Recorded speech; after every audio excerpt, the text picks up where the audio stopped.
Greetings, YouTube. I'm sure everyone watching this video has at some point in their life encountered a scale, a weighing device, or a teeter-totter. And you know that if you put a heavy weight on one side, it's going to lift a small weight on the other.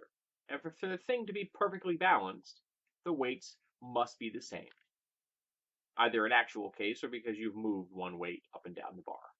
But the actual force on each side must be equal. This is a pretty simple concept. And you'd think that most people would understand it, that this is how a scale or a teeter-totter functions. And if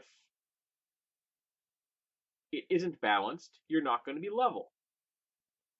And yet, I have encountered time and again people adhering to the libertarian political worldview believe that a really heavy weight on one side is equivalent to a really light weight on another. And what do I mean by that? What I mean by that is the concept that in a libertarian free market environment, where every person owns their own labor, a saying that libertarians love, the concept that you own your own labor. I guess it's supposed to be some kind of an empowerment. You know, like you're a special human being and everyone likes you. Kind of a thing you say to yourself to kind of encourage yourself. The idea that everyone owns their own labor. Okay, so you own your own labor, and somehow that makes an individual person, worker, laborer, whatever you want to call it, the equal to a corporation. And to further my scale analogy, a corporation is like a 2-ton boulder, whereas the individual worker is a grain of sand.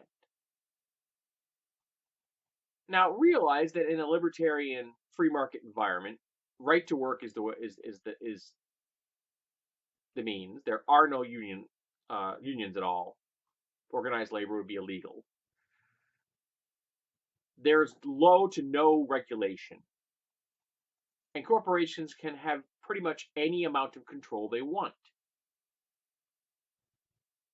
And yet, libertarians have convinced themselves that the individual laborer somehow has the ability to say, well, if you're not going to treat me well, I'm going to take my ownership of my labor and go elsewhere.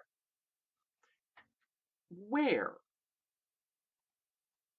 The market's only going to absorb so many individual jobs and individual corporations or companies. So yes, you may own your labor and you be able to start your own business, but unless you have a particular skill set that will let you shop that personal business of yours everywhere and you become the perfect freelance, the real world is most of us don't have that.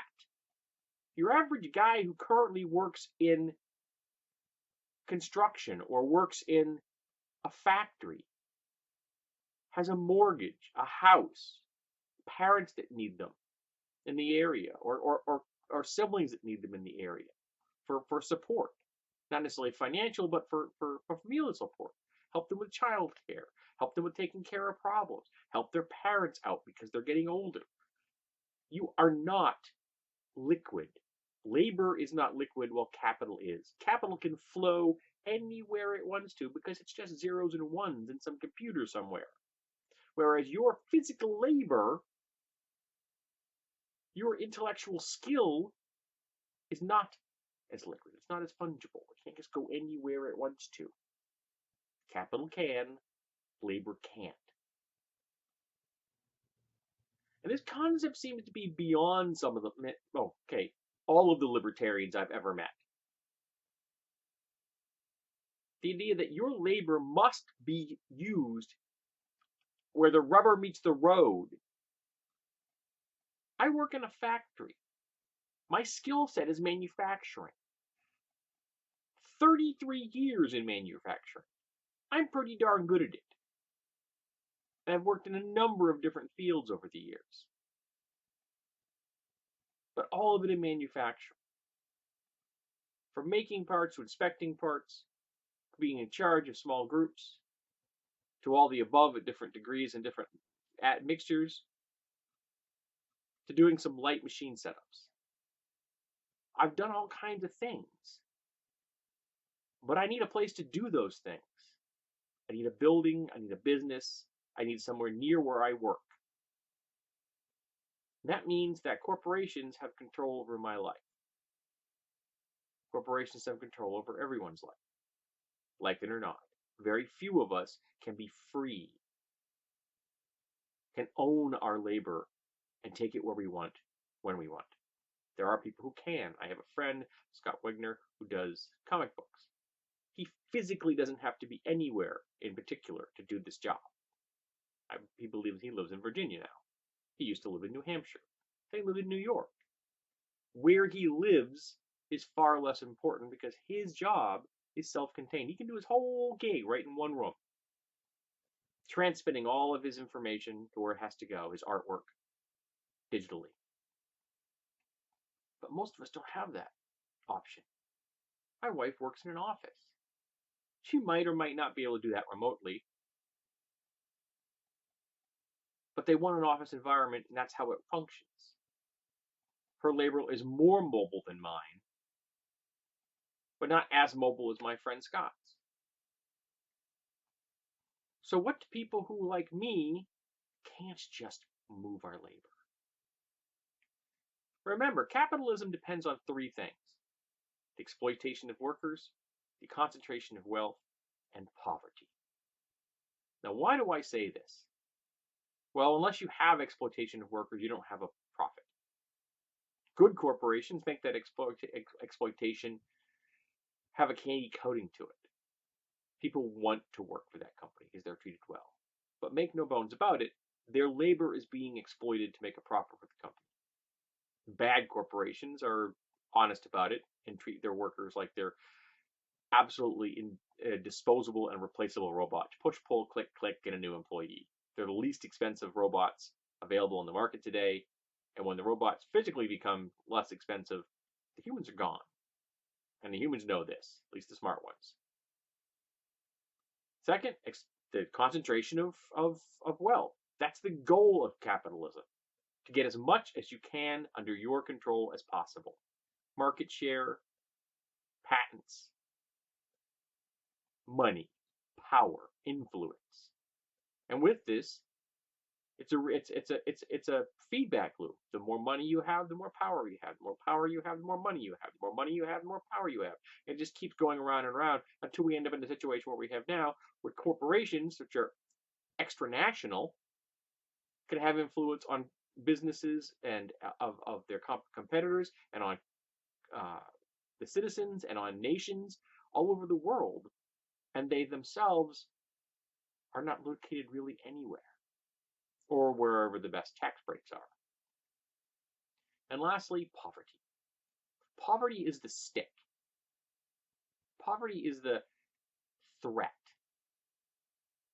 Do what we say or you end up like them. Capitalism needs poverty as a warning sign. It needs crushing poverty to say, you do what we tell you to do, or that's how you're going to end up. So the idea that a worker and a corporation are somehow in balance with each other is absurd. It has been absurd since the first time I ever heard it, and will continue to be absurd forever. Do you know how you balance out a worker with a corporation? A union. You may not be able to have a grain of sand equal the weight of a 2-ton block, but you can have enough grain sand so they weigh as much as a 2-ton block. And organized labor can counterbalance organized capital, because all capital is organized. So they're organized from the get-go. And yet there are so many workers in the United States fighting organized labor because they've been convinced that it's evil, it's socialist, it's communist. And yet what that does is allow you to take your labor that you own and exert it with the most efficient means of force. Because I can't move a 2-ton block, at least not easily. It takes a lot of work, special equipment. But you get 200 people? Well, 2,000 pound of rock isn't hard to move now, is it? It's darn easy. There's strength in numbers. We, the people, function better than any one individual ever can. You are never going to the moon. but we, the people, have. If you started out today with the desire to go to the moon someday, it's probably very probable you will never achieve that end. But we, the people, can go back as soon as we wanted to, if we wished to exert our power to do so. So don't tell me about owning our labor. Don't give me that bullshit. We function best when together. Corporations are our enemy. They have exploited the workers. They have concentrated the wealth. They support the concept of poverty. And we can only counterbalance that